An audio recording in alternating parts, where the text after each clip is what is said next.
शांत मन, सकारात्मक सोच, यही है रो पीसफुल लाइफ। नमस्ते दोस्तों।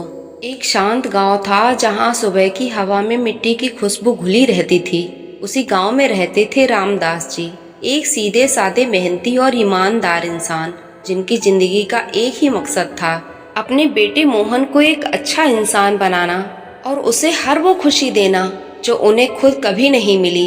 रामदास जी की पत्नी का देहांत तब हो गया था जब मोहन बहुत छोटा था। उस दिन से रामदास जी ने माँ और बाप का दोनों का फर्ज अकेले ही निभाया। उन्होंने कभी दूसरी शादी के बारे में नहीं सोचा, क्योंकि उन्हें डर था कहीं उनके बेटे को प्यार की कमी महसूस ना हो। दिन भर खेतों में मेहनत करना और रात को थक कर भी बेटे के लिए खाना बनाना, यही उनकी दिनचर्या थी। कई बार ऐसा होता कि घर में खाना कम होता तो रामदास जी खुद ही भूखे सो जाते, लेकिन मोहन की थाली हमेशा भरी रहती। मोहन को पढ़ाने के लिए रामदास जी ने जमीन का एक हिस्सा भी बेच दिया।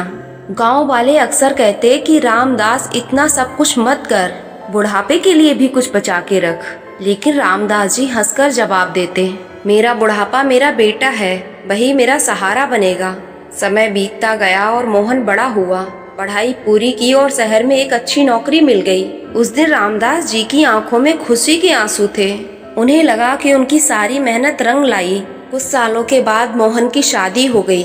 उसकी पत्नी रीना शहर में पढ़ी लिखी थी और उसे गांव की सादगी बिल्कुल पसंद नहीं थी। शुरू शुरू में तो सब ठीक था, लेकिन धीरे धीरे रीना का व्यवहार बदलने लगा। उसे रामदास जी की आदतें, उनका रहन सहन सब कुछ खटकने लगा।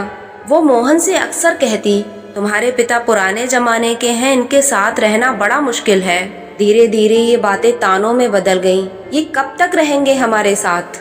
हमारी जिंदगी में इनकी वजह से कोई प्राइवेसी नहीं है। मोहन पहले तो इन बातों को नजरअंदाज करता रहा, लेकिन रोज रोज की शिकायतों ने उसके मन में भी जहर घोल दिया। एक दिन रामदास जी जब चुपचाप आंगन में बैठे थे, मोहन उनके पास आया। उसके चेहरे पे झिझक थी, लेकिन शब्द बहुत कठोर थे। पिताजी, मैं सोच रहा था कि आप कुछ दिनों के लिए गांव वापस चले जाएं। रामदास जी ने चौंक कर उसकी तरफ देखा।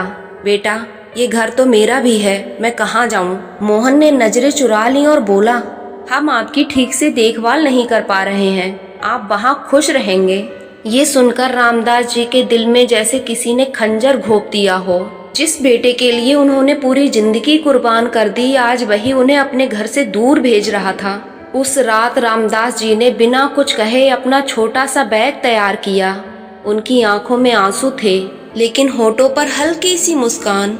शायद वो अपने बेटे को परेशान नहीं करना चाहते थे। सुबह होते ही वो घर से निकल पड़े। ना किसी ने रोका, ना किसी ने पीछे मुड़कर देखा। अब उनका कोई ठिकाना नहीं था। कुछ दिन उन्होंने मंदिर में गुजारे, फिर धीरे धीरे हालात ऐसे बन गए कि उन्हें भीख मांगनी पड़ी। हर दिन सड़क के किनारे बैठ वो लोगों को आते जाते देखते और सोचते, या सच में मैं बोझ बन गया हूँ? उनकी आंखों में अब भी अपने बेटे के लिए प्यार था, लेकिन दिल में गहरी ठेस थी। उधर शहर में मोहन की जिंदगी चल रही थी, लेकिन अब उसे सुकून नहीं मिल रहा था। घर बड़ा था, सुविधाएं थी, लेकिन कुछ खाली खाली सा लगता था। एक दिन ऑफिस से लौटते वक्त उनकी नज़र सड़क के किनारे एक बूढ़े पर पड़ी। वह बूढ़ा बहुत कमजोर था, कपड़े फटे हुए थे और आंखों में गहरी उदासी थी। मोहन की नज़र जैसे ही उस चेहरे पर पड़ी, उनका दिल रुक सा गया। ये तो मेरे पिताजी हैं। घबराते हुए गाड़ी से उतरा और दौड़ते हुए अपने पिता के पास गया। रामदास जी ने धीरे से सिर उठाया। सामने अपने बेटे को देखकर उनकी आंखों में आंसू आ गए, लेकिन उन्होंने खुद को संभाल लिया। मोहन उनके पैरों में गिर गया और रोते हुए बोला, पिताजी, मुझे माफ कर दो, मुझसे बहुत बड़ी गलती हो गई। रामदास जी ने कांपते हुए हाथों से उसे उठाया और कहा, बेटा, गलती तो हर इंसान से होती है। फिर थोड़ी देर चुप रहकर बोले, लेकिन एक बात हमेशा याद रखना, इस तरह तुम आज अपने बाप के साथ कर रहे हो, कल तुम्हारे बच्चे भी तुमसे वही सीखेंगे। शब्द मोहन के दिल में तीर की तरह चुभ गए। उसे अपनी हर गलती, हर बात याद आने लगी। उसने तुरंत अपने पिता को गले लगाया और कहा, मैं कभी आपको अकेला नहीं छोड़ूंगा। अपने पिता को घर वापस ले आया। इस बार उसके व्यवहार में सच्चा पछतावा और प्यार था। उसने अपनी पत्नी को समझाया और धीरे धीरे घर का माहौल बदलने लगा। रामदास जी के चेहरे पर फिर से सुकून लौट आया। लेकिन उनकी आंखों की गहराई में वो दर्द हमेशा के लिए बस गया था। कहानी से हमें सीख मिलती है, पापा कोई बोझ नहीं होता, वो हमारी परवरिश का आईना होता है।